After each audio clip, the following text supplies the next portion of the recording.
Mutton கலக்கி பண்ணுறதுக்கு ஒரு பாத்திரத்தில் ஒரு முட்டையை உடச்சி ஊற்றிட்டேன். அதில் உப்பு சேர்த்துட்டேன், பெப்பர் சேர்த்துட்டேன், 2 கரண்டி மட்டன் குழம்பு சேர்த்துட்டேன். இப்போ கொஞ்சம் போல் மட்டன் எடுத்து குட்டி குட்டி பீஸாக கட் பண்ணிக்கிறேன். கட் பண்ண மட்டனை அந்த கலக்கியில் சேர்த்துடலாம். சேர்த்துட்டு ஃபோர்க் வச்சு நல்லா பீட் பண்ணிக்கிறேன்.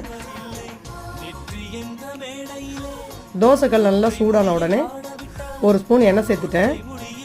இப்போ நம்ம அடித்து வச்சுருக்க கலக்கியை அதில் சேர்த்துட்டு மட்டனை நல்லா ஸ்ப்ரெட் பண்ணுறேன். இது கொஞ்சம் நேரம் வேகட்டும். கொஞ்சம் வெந்த உடனே சுற்றிலும் மடக்கி போடுறேன்.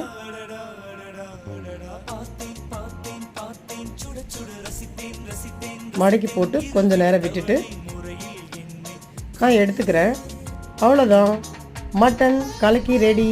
சூப்பராக. Bye friends.